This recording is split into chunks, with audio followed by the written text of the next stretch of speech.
"What's it like?" Calvin asked. "Being in love, I mean." I leaned against the railing. "We've all got secrets, you know? We've all got things about ourselves we hate, and these dark places inside of us we're terrified to show people. We live in constant fear that someone is going to discover the rotting corpses we keep buried in those dark places, and that when they do, they'll despise us for them." I glanced at Calvin. He was leaning with his back against the railing, his arms folded across his chest. "Being in love with someone is knowing that no matter what you show them, no matter what you've done, they'll never reject you." That was from this book, At the Edge of the Universe, by Shaun Hutchinson. I had just recently discovered this book, a total random recommendation from my friend Nakia's mother, who mentioned it to her. And it sounded interesting, so I decided to try it out, and I loved it.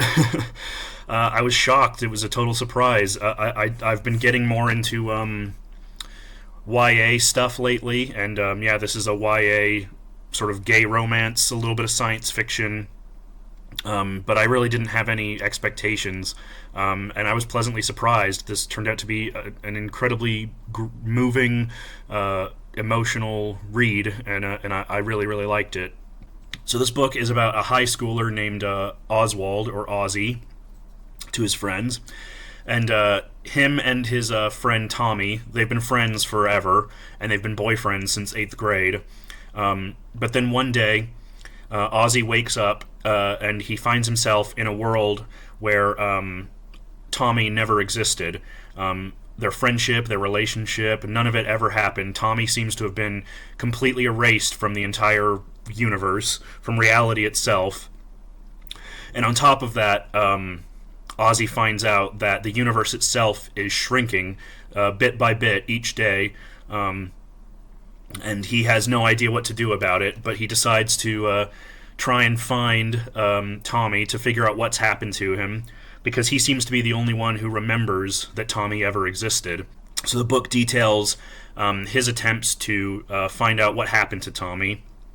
And on top of that, it also deals with another young man named Calvin that he's paired up with for a science project. And they end up developing feelings for each other. And then Ozzy is forced to think about sort of should he keep on with his quest? Should he just accept what's happening? Should he move on? And it's about sort of the drama that erupts from that. So this was a beautiful book. It was not at all what I was expecting. It's very well written, especially for a YA novel. It's beautifully written.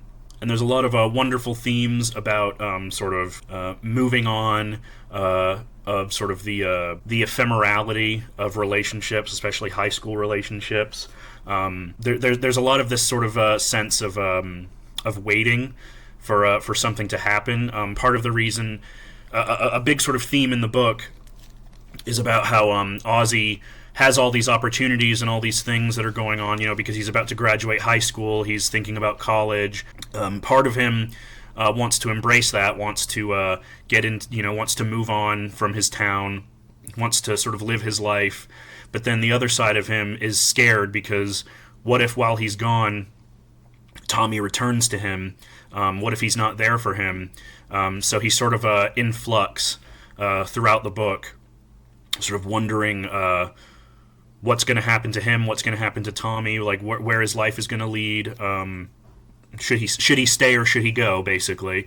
And I thought that it dealt with a lot of those themes of being a teenager, about to leave high school, about to graduate, sort of feeling uncertain about the future, not knowing if you want to stay or go. There's a lot of stuff about sort of is it better to close off a bunch of doors and enter a new one, or to leave all of the potential doors unopened because you don't know which one is going to lead where?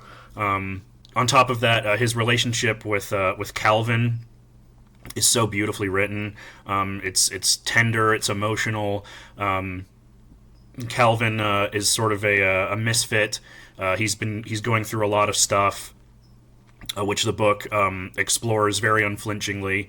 As I probably put at the beginning of this, content warning for all kinds of terrible things, self harm, sexual abuse, things like that. I thought it was handled very beautifully and sensitively. And sort of and it really just got to me the way that they sort of find solace in each other, because in a way they're both kind of lost. Tommy is sort of lost in this universe that he doesn't understand without his boyfriend. It's sort of incomprehensible to him to exist in this world without the love of his life. And Calvin, because of all the stuff that he's going through, he's sort of adrift as well. So they're both adrift together, and they sort of find each other, and they find solace within each other. And I thought that was just very beautifully done. And there's a lot of other stuff too, like a lot of other sort of little details that I really enjoyed. Like one of Ozzy's friends, Lua, is genderqueer. They go by either he or she, depending on kind of like how they're presenting that day. Sometimes she's more feminine, sometimes he's more masculine. And I thought that aspect of the character was handled, again, very well, very realistically, very sensitively. His other friend, Dustin, is heavily implied to be asexual, and again, that felt very, very, very real and very true to me. And with all of these sort of characters, it sort of puts all of these characters in, as I mentioned, that kind of state of flux, where, as a lot of us often feel, I suppose, at that age, where we're sort of in between phases. We're not really teenagers anymore, but we're not quite adults. We're sort of in between, and I thought that it handled that sort of feeling, those feelings of fear and uncertainty very, very well, very beautifully. And of course, on top of that, there's a lot of other sort of drama happening in Ozzy's life, him sort of learning about his parents are getting divorced, and a part of the novel is him figuring out sort of like why they're getting divorced, and sort of how people can just fall out of love. And that's another sort of recurring theme of the book, about how, again, how relationships can fade, how people can just fall out of love, and it's not necessarily anybody's fault, but sometimes these things just happen. It seems that sort of the main thrust of this book, as I said, is sort of about change and about the fear of change, and how and sort of the question of, is it better to just accept change and no matter where it takes us, or to sort of is it better to sort of exist in flux, to sort of not make a decision because you would rather take the time to sort of like weigh your options. Is it better to weigh your options, or do you sometimes just have to pick a door and go through it? And I really, really liked that aspect of the book. I thought it was handled very beautifully. I admitted it made me emotional. I don't know. Like I said, I mean, nothing in the book is necessarily earth-shaking. Obviously, a lot of the themes that it discusses are pretty endemic to a lot of young adult novels and stories. But I just thought they were executed beautifully, and it was so unabashedly queer that I just thought it was just so emotional and so refreshing and lovely to read. And the ending was great. It didn't go at all where I was expecting, but I loved that it did. Even if it kind of left me a bit of an emotional wreck, it felt right for the story. So yeah, I just was really floored by this. It's not perfect. I do think Shaun David Hutchinson kind of takes a kitchen sink approach, where there's so many characters and themes that he's kind of touching on that there's not really time to develop a lot of it to the fullest extent. For example, Tommy is black, and there's a little bit of discussion of like sort of racial politics in the story, but it's sort of like an afterthought, and it wasn't really like explored very, very well, I thought, to the point where like I didn't even realize Tommy was black until like 2/3 of the way through the book, when they explicitly said he was black.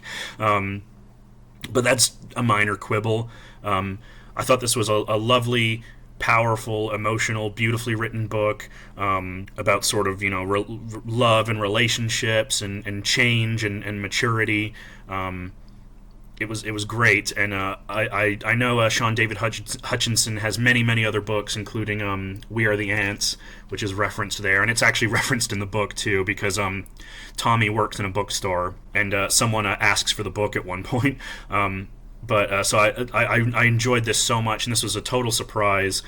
So I definitely want to check out the rest of his bibliography. I actually got a bunch more of his other books from the library to read, because I flew through this. I read this in like 2 or 3 days, maybe. I had one day where I just read like 100 pages. I was just so absorbed. It was so great. It was so beautiful. It was so sad and emotional. I mean, I know I'm repeating myself, but I was just so pleasantly surprised. It's written for a young adult audience, but it's not. It doesn't pull any punches. It's not. I never felt like it was talking down to me. It was very intelligently written. It was a lot of the themes in the book were sincere and sensitively handled. I was floored by it. It's great, and I just had to make a video about it because I want more people to know about it and to check it out. If you love YA novels, if you love queer love stories, I mean, this has everything you would want. I think it's beautiful. It's touching. I loved it. So yeah, I'm definitely going to be checking out the rest of Hutchinson's bibliography, because this was just a total surprise, and I'm very glad I read it. So yeah, I hope you decide to check out At the Edge of the Universe by Shaun David Hutchinson. This has been Bartell's Bookshelf, and I will see you guys later. Bye.